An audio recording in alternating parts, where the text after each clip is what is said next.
What's up, Comic Universe? DPZ rolling solo once again, and today I'm going to be doing a segment that I haven't done in a while, and that is called Who's Worse, where I talk about two villains and more or less compare and contrast all the atrocities that they've done, and more or less ask you guys who's the worst out of the two. And today I'm going to be talking about a good old-fashioned Marvel DC comparison, and that is between Venom and Black Manta. So, Venom and Black Manta. Let's kick off things with Venom.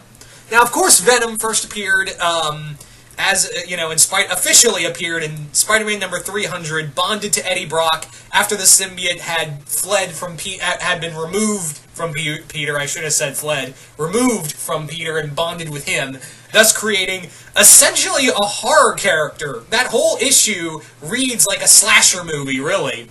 Because Eddie Brock more or less terrorizes a Mary Jane, stalks Peter. The symbiote, Peter can't detect him with the spider sense. He's, this just monster in the shadows that Peter has to, be on toes with.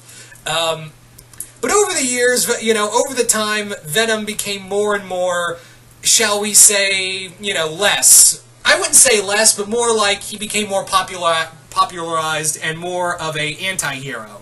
Really, when you think about Venom, he's like, Venom's such a cool villain, and aesthetically, he looks like a cool villain. The problem is that outside of his big debut of scaring Mary Jane so bad that, Peter couldn't wear the black costume anymore, and more or less scaring Peter, really, it feels kind of like his, it felt more like, honestly, it felt more like like Marvel seeing dollar signs in their eyes, like, oh, we can't have a villain, we need an anti-hero. And really, he didn't really meet that big villain standard for a long time.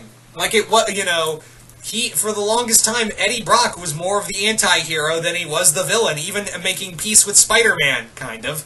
But yeah, Venom was still a cool character, don't get me wrong, I still think Venom's cool and all, but yeah, it's kind of, when you compare, he did do some cool stuff, don't get me wrong, and he's definitely one of the most memorable, if not the memorable, of Spider-Man's Rogues Gallery.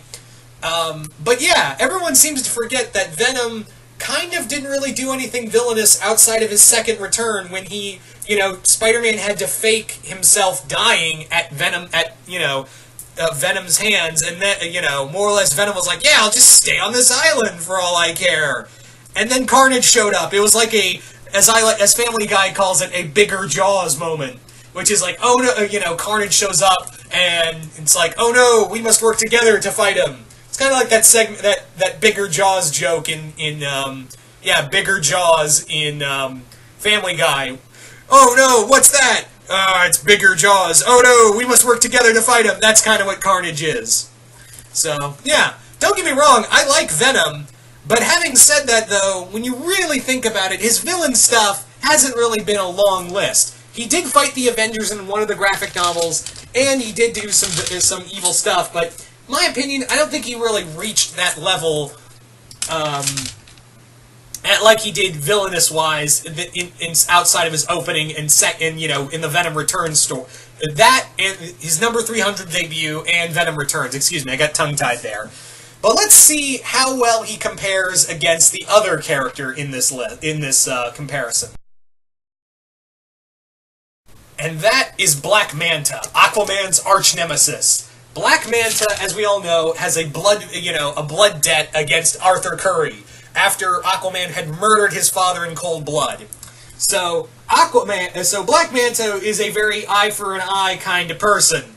And by eye for an eye, I mean kill his infant son and more or less commit acts of terrorism against Atlantis, and going so far as to ruling over this terrorist organization called Nemo after gutting their leader first chance he got. So, yeah. Shall we say that Manta, definitely, he has a laundry list of horrendous shit he has done to, Aquaman. He has done some of the most awful things to Aquaman in his need for vengeance. He has killed friends, he has killed family members. remember, he also not only murdered, not only did he murder Aquaman's infant son, he also murdered Aquaman's father out of revenge for, you know, Aquaman killing his dad. So, Manta is essentially this dude has a laundry list of just horrendous deeds he has done to not just Arthur, but his family and the entirety of Atlantis. Yeah.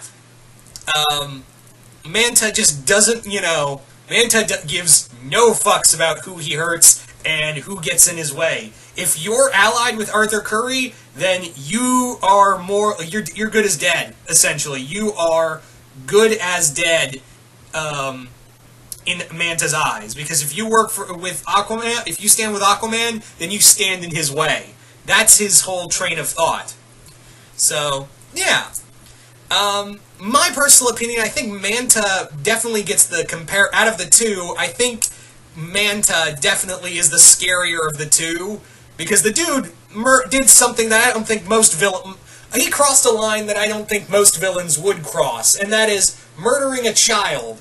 You don't, even in comics, you don't see a lot of villains, with the exception of a few, going and crossing that line. I don't even think Venom would cross, it's a line that Venom wouldn't even cross.